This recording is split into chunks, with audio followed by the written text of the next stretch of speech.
Zen Socks by Jon J Muth.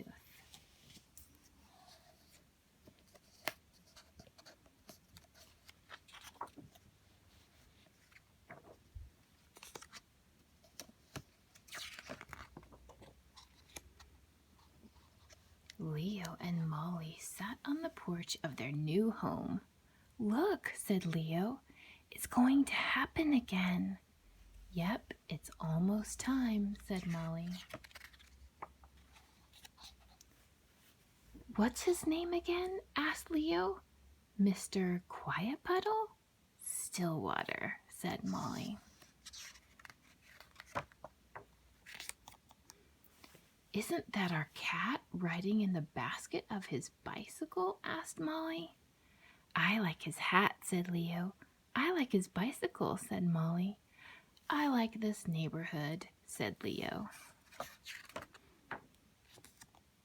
"Hi, Stillwater," said Molly. "This is our cat." "Is it?" asked Stillwater. "I know your cat. Today he asked to go for a ride." "Really?" asked Leo. "I didn't even know he liked riding bikes." "Yes, and he sometimes likes to come over and sleep on the moss under the cherry tree," said Stillwater. "That's his name," said Molly. "Cherry tree?" asked Stillwater. "Moss," said Molly. "Ah, Moss. Nice to know your name," said Stillwater.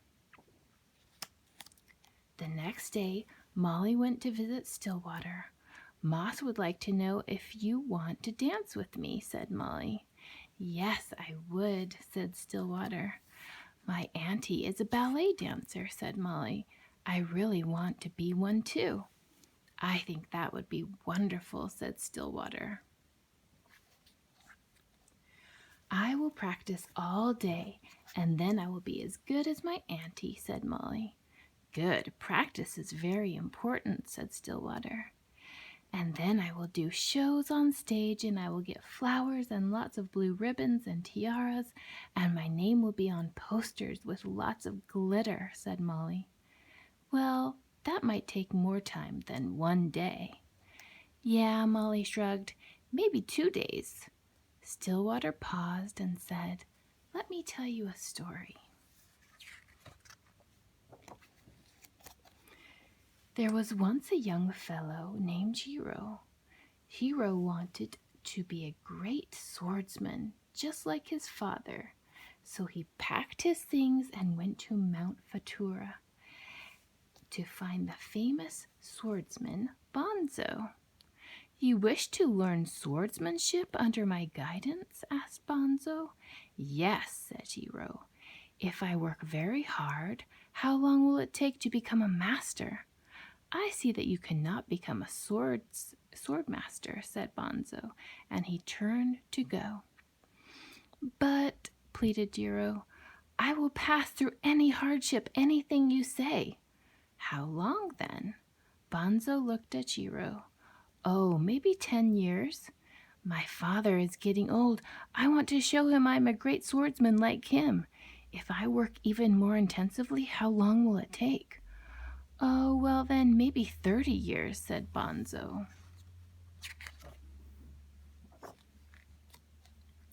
"Wait," said Jiro. "First you said 10 years, then you said 30 years. I want to master this art now. I am willing to work as hard as I must." "I see," said Bonzo. "In that case, you will have to work for 70 years. A person in such a hurry seldom gets good results." Jiro looked at Bonzo and understood he was being rebuked for his impatience. "Very well," he said respectfully. "I would like to learn from you for as long as you will teach me." Jiro was told never to speak of fencing and never to touch a sword. Instead, he cooked for his master, washed the dishes, made his bed, cleaned the yard, cared for the garden, all without a word of swordsmanship. 3 years passed. Then one day, Bonzo crept up behind him and gave him a whack. with a big wooden spoon. The following day, when Jiro was cooking rice, Bonzo again sprang upon him unexpectedly and hit him with a broom. Then later with a wooden sword. After that, day and night, Jiro had to defend himself from unexpected thrusts. He learned to live on the balls of his feet, ready to dodge at any moment. Not a day passed that he did not have to think of the taste of Bonzo's sword. Now you are ready to learn, Bonzo told him. Soon, Master Bonzo began lessons. Jiro learned so rapidly, he made his master smile. In time, Jiro became the greatest swordsman in the land. When Stillwater finished, Molly looked at him. I think I understand, she said. I'm not being patient. I will practice as long as it takes. Excellent, said Stillwater. If you can do that, I'm sure you will become a great dancer. A few days later, Leo visited Stillwater. Hi, Stillwater, said Leo. Let's play. What are we going to play today? Asked Stillwater. Giant robots, said Leo.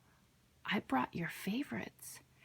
You brought Blue Lightning Man and Sizz Boom Ba, asked Stillwater excitedly. Yep, said Leo proudly. I'll be the good guys and you be the bad guys. Great, said Stillwater. I love the bad guys. But first, said Stillwater, have a cookie. But don't take that one. I want to eat that one. It's the biggest. Oh, and don't take that one. It has more chips. I like a lot of chips.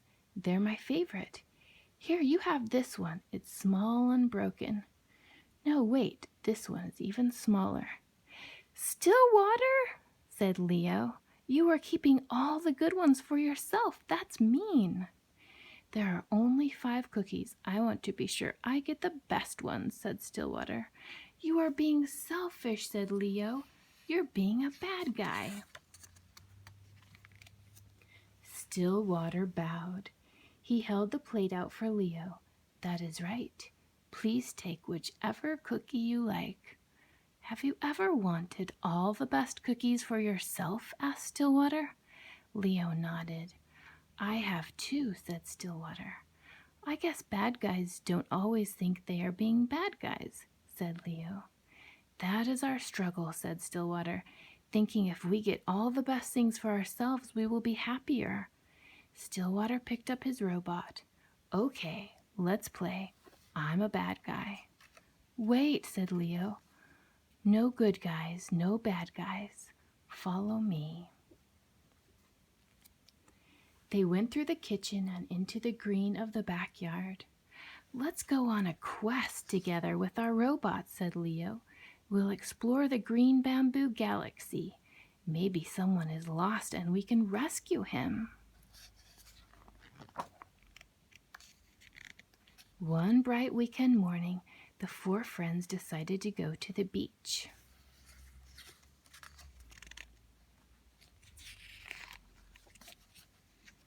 What shall we do? Asked Molly. Burying you might take a long time, said Leo.